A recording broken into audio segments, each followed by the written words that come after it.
10,000 টাকার মধ্যে 5G phone, ভালো ক্যামেরা, ভালো ব্যাটারি, স্টাইলিশ লুক এই সব একসাথে চান?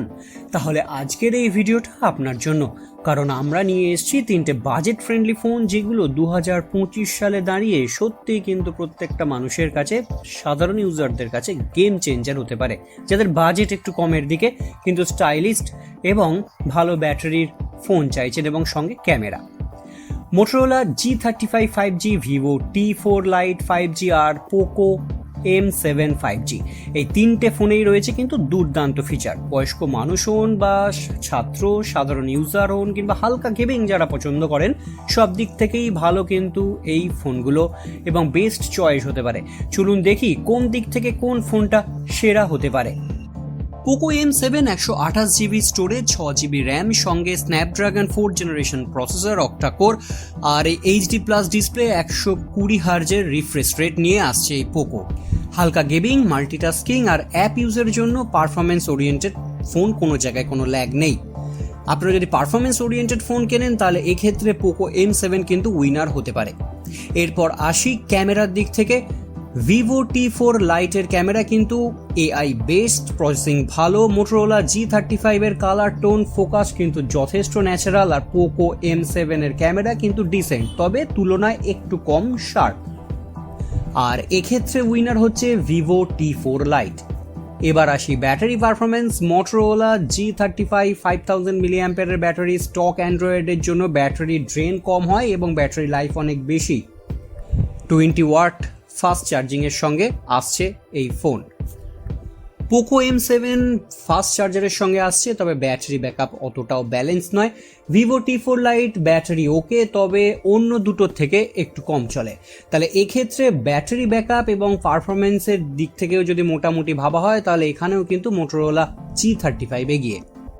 পোকো M7 HD+ ডিসপ্লে এবং কালার ব্রাইটনেস এবং শার্পনেস যথেষ্ট ভালো, প্লাস এখানে নেটফ্লিক্সের যে HD কন্টেন্ট আছে সেগুলো তোমরা ভালোভাবে দেখতে পাবে। ভিভো ও মোটরোলা HD+ ডিসপ্লে কিন্তু সাধারণত একটু কম ডিসপ্লে, আউটডোরে গেলে খুব একটা সমস্যা না হলেও ডিসপ্লের যে পিকচার কোয়ালিটি তার থেকে কিন্তু পোকো M7 এগিয়ে। তো এক্ষেত্রে পোকো M7 কিন্তু কিছুটা এগিয়ে থাকছে দুটো ফোনের থেকে।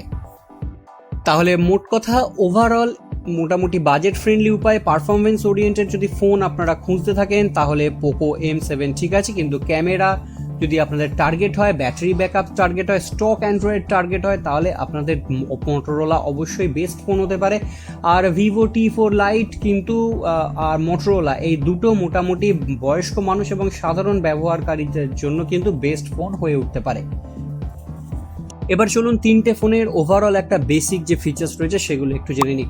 Motorola G35 5G, 4GB RAM, 128GB storage, expandable 1TB পর্যন্ত, 50 মেগাপিক্সেলের রিয়ার ক্যামেরা প্লাস 8 মেগাপিক্সেলের আলট্রা ওয়াইড ক্যামেরা, সামনে 16 মেগাপিক্সেলের ফ্রন্ট ক্যামেরা, 5000 mAh এর ব্যাটারি, T760 প্রসেসর দিয়ে আসছে এবং 5Gর 12টা ব্যান্ডই কিন্তু এখানে সাপোর্ট করে, মানে কেরিয়ার এগ্রিগেশনের কোনো সমস্যা নেই।